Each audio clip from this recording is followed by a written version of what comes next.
Bom dia, irmãos, irmãs. Sejam todos bem-vindos e que Deus esteja com a sua graça multiforme abençoando a todos nós nesta manhã. Nós vamos, neste domingo de manhã e domingo à noite, estar refletindo um pouco sobre a nossa visão, a nossa missão como igreja. E para isso nós vamos fazer a leitura bíblica que se encontra no Evangelho segundo São Marcos, no capítulo 1, versículos 35 a 39. Abra sua Bíblia ou o seu celular, se for o caso, e vamos acompanhar a leitura desse texto. Tendo-se levantado alta madrugada, saiu, foi para um lugar deserto e ali orava. Procuravam-no diligentemente Simão e os que com ele estavam. Tendo-o encontrado, lhe disseram: todos te buscam. Jesus, porém, lhes disse: vamos a outros lugares, às povoações vizinhas, a fim de que eu pregue também ali, pois para isso é que eu vim. Então foi por toda a Galileia, pregando nas sinagogas deles e expelindo os demônios. Para isso é que eu vim. Nós temos como missão da nossa igreja definido nessa frase, que nós estamos tão acostumados, lemos no boletim, já ouvimos, vimos esta frase em diversos lugares, que a nossa missão é ser uma rede de amor e cuidado, cumprindo a ordem de Jesus, fazendo discípulos. E isto tem sido objeto dos sermões, dos estudos, das falas, das conversas, das próprias atividades da igreja, que tem procurado girar em torno deste assunto. Eu tive o privilégio, alguns anos atrás, de estudar nos Estados Unidos e na mesma universidade e morar próximo onde um dos maiores gênios da humanidade viveu, Albert Einstein. E eu ouvi muitas histórias naquele período a respeito de Einstein. E ele era um homem brilhante, um dos maiores gênios da humanidade, mas extremamente distraído. E uma das histórias a respeito do seu espírito, atitude, comportamento distraído que eu vi, é que ele certa vez, tomando o trem, e embarcou, e naquele inteirinho veio o cobrador para verificar o bilhete das pessoas, e ele não achava o seu bilhete. Apalpava, olhava, enfiava a mão no bolso e procurava e não achava o seu bilhete. Mas o cobrador o reconheceu e passou, e voltou, e ele continuava procurando o seu bilhete. O cobrador havia dito para ele: Dr. Einstein, eu sei quem o senhor é. E ele continuava procurando o seu bilhete. E quando o cobrador voltou, ele estava no chão, procurando embaixo do banco, onde é que ele tinha deixado cair eventualmente o seu bilhete. E o cobrador disse: Dr. Einstein, eu sei quem o senhor é. Ele ergueu a cabeça, olhou para o cobrador e disse: quem eu sou, eu sei. O que eu não sei é para onde eu ia. Parece que esta história, de certa maneira, representa a caminhada da igreja. Nós sabemos que somos igreja, mas às vezes nós não sabemos exatamente onde nós queremos chegar. E que tipo de igreja nós queremos ser? Que tipo de comunidade nós queremos ser? E esse texto que nós lemos, de certa maneira, nos ajuda, e eu gostaria de refletir a partir dele sobre a nossa missão. Jesus tinha uma visão muito clara, muito precisa a respeito da sua missão. Ele sabia, diz: é para isso que eu vim. É para isso que eu vim. Eu estou aqui, eu estou no mundo e eu vim para esta tarefa. E é interessante que não é apenas neste momento que Jesus manifestou um conhecimento muito claro da sua missão. Quando ele tinha 12 anos, ele estava lá no templo e os seus pais o esqueceram, voltaram no meio do caminho da viagem para buscá-lo, e quando o encontra: filho, você não estava com a gente? O que aconteceu? Ele diz: vocês não sabiam que eu tinha que cuidar dos negócios da casa de meu pai? Ou seja, desde pequeno ele já tinha uma noção para que ele nasceu e para que ele estava aí. Posteriormente, narrado pelo Evangelho segundo São João, ele diz: eu vim a este mundo para juízo. Ou seja, para que, através do meu ministério, das minhas palavras, da minha vida, haja um discernimento, haja julgamento, haja separação entre os que creem e os que não creem, entre luz e trevas. Ele mesmo disse em outra ocasião: eu vim para que tenham vida e tenham vida em abundância. Em outro momento ele disse: eu vim como luz para o mundo, a fim que de todo aquele que nele crê tenha a vida eterna. Ou seja, Jesus tinha uma noção muito clara a respeito do que ele veio fazer. E se nós seguimos a Cristo como seguidores de Cristo, discípulos de Cristo, nós precisamos também ter uma noção muito clara do que nós estamos fazendo como igreja, o que nós estamos fazendo neste mundo como seguidores e como discípulos de Jesus. E olhando a vida de Jesus, a partir desse texto, nós percebemos que Jesus tinha a noção clara do que ele veio fazer. Ele estabeleceu prioridades. Então ele tinha prioridades. As coisas que Jesus fazia eram em função das suas prioridades. O que era mais importante? O que era necessário? O que era imprescindível? O que é que ele tinha que fazer? Se ele não fizesse, ninguém poderia fazê-lo. Isso é prioridade. E nós, como igreja, nós precisamos aprender a discernir as nossas prioridades. É uma grande luta estabelecer prioridades, cumprir as prioridades. Às vezes nós sabemos, para algumas coisas para nós está claro o que é prioridade. Se alguém chega com você, se você tem um trabalho secular que tem que estar lá segunda-feira de manhã no seu trabalho, se alguém chega e te convida para ir passear, você diz: não posso, eu tenho que trabalhar. Ou se alguém chega meia-noite na sua casa e convida para fazer qualquer coisa, você diz: não posso, eu tenho que dormir, que amanhã eu tenho que estar no batente. E assim nós, para muitas coisas, nós temos uma noção clara da prioridade, mas às vezes nem sempre, como igreja, nós entendemos o que é prioritário, o que é essencial, o que é indispensável. Isso significa que nós temos que fugir de atividades, de coisas que têm aparência religiosa, mas não são essenciais e não são fundamentais à nossa missão como igreja. E às vezes, como igreja, nós podemos nos perder num emaranhado muito grande de atividades desconexas e de atividades que às vezes são conflitivas nos seus objetivos e que não nos ajudam na nossa caminhada, que não nos ajudam na realização dos propósitos para o qual Deus nos estabeleceu como igreja. E Deus nos constituiu, nos deixou aqui como igreja. E às vezes nós ficamos em meio aos conflitos de agendas. O conflito às vezes daquilo que é mais importante, entre aquilo que é secundário. E nós perdemos tempo, às vezes recursos financeiros, recursos humanos, energia, em atividades que não são absolutamente essenciais ao desempenho, ao cumprimento da nossa missão enquanto igreja.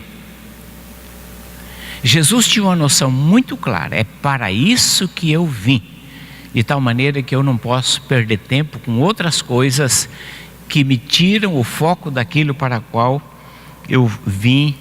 E assim a igreja também deve se inspirar no Senhor Jesus. Mas em Jesus também nós aprendemos uma coisa muito importante, não apenas a noção de prioridade, mas a noção da urgência. A noção da urgência. Jesus disse convém que façamos as obras daquele que nos enviou enquanto é dia, pois eis que vindo a noite ninguém há que possa trabalhar. Então Jesus era dotado de um senso de urgência. Jesus era dotado de um sentido que algumas coisas eram prioridade e ele precisava realizá-las, enquanto tinha tempo, enquanto era possível, enquanto havia possibilidade. Aos discípulos que o encontram conversando com a mulher samaritana, ele diz: vocês ainda dizem que faltam 4 meses para a colheita, eu porém vos digo, erguei os vossos olhos e vede os campos que já branquejam para a ceifa. Ou seja, Jesus tinha uma percepção de necessidades e de oportunidades. E por isso mesmo ele estava focado, estava concentrado naquilo. Há um outro exemplo no Antigo Testamento, quando Neemias retorna para reconstruir os muros de Jerusalém. E ele está naquele empenho de construir os muros, e os inimigos desse projeto tentam trazê-lo, arrastá-lo para uma conferência, mas o objetivo era distraí-lo do projeto. E eles convidam então Neemias para uma conferência, para um encontro. E Neemias percebe o intento. No capítulo 6, versículo 3 de Neemias, ele diz: eu estou fazendo uma grande obra, de maneira que eu não posso ir neste encontro, eu não posso ir atender essa conferência que vocês estão pedindo, porque eu estou focado numa grande obra e não posso aqui deixar. E o apóstolo Paulo nos lembra em Efésios capítulo 5, versículo 16, que nós devemos remir o tempo, ou seja, aproveitar bem cada oportunidade, porque os dias são maus. Ou seja, Jesus tinha uma noção muito clara do que era mais importante, da necessidade de realizar aquilo com urgência. E o Evangelho de Marcos descreve Jesus sempre em ação.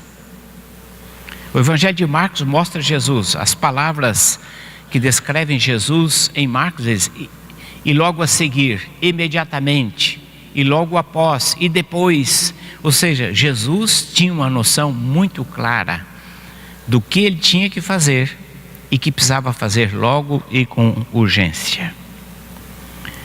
Mas nesse mesmo texto nós aprendemos uma coisa muito importante a respeito da missão de Jesus e a nossa missão. O texto bíblico diz que Jesus se levantou alta madrugada. Ele saiu, foi para um lugar deserto e ali ele orava. Esta convicção, esta percepção do que era prioritário, da urgência da tarefa, o foco na tarefa, brotou da oração. Não foi algo que Jesus foi ler um livro, foi numa conferência, no encontro, conversou com algumas pessoas e pronto, e voltou com aquilo. Mas foi do diálogo com o Pai. Foi de um encontro com o Pai. E Jesus, a oração na vida de Jesus não era algo episódico, circunstancial, temporário, momentâneo. Mas era uma prática, era um estilo de vida. Esse não é o único momento em que ele se retirava para orar, para passar na presença do Pai, discernindo o que é que Deus tem para mim. Qual é a direção de Deus? Qual é o propósito de Deus? O que é que Deus está pedindo? O que é que Deus está direcionando? Jesus sentia necessidade disso. Imagine nós, necessidade de ficar na presença de Deus, em oração, buscando a direção de Deus. Era o estilo de vida de Jesus, orando continuamente. E em Jesus nós vemos esta feliz combinação entre oração e ação. Jesus não apenas orava, mas estava permanentemente em ação. Jesus não apenas agia, mas ele estava constantemente em oração. Alguém disse que oração sem ação é tentação, porque você ora, mas não se põe a caminho, não se levanta, não se dispõe. Isso é tentação. Você está pedindo coisas para Deus, mas você não se dispõe. Mas também a ação sem oração é pretensão, porque quando nós nos lançamos numa ação sem que aquilo tenha sido regado, embebido em oração, é uma pretensão humana realizar a obra de Deus sem o conselho de Deus, sem o desígnio de Deus, sem a direção de Deus. E em Jesus nós vemos isto, esta feliz combinação, a harmonia, que para orar, mas se levanta para agir, mas que não apenas age, mas para orar, para refletir e para buscar forças da parte de Deus. Quero crer, irmãos, que nós não podemos, como igreja, no objetivo de cumprir a nossa missão, que temos entendido que esta afirmação tem base bíblica. Jesus disse: fazei discípulos. Ele não deu uma sugestão, é uma ordem. É uma ordem, fazei discípulos.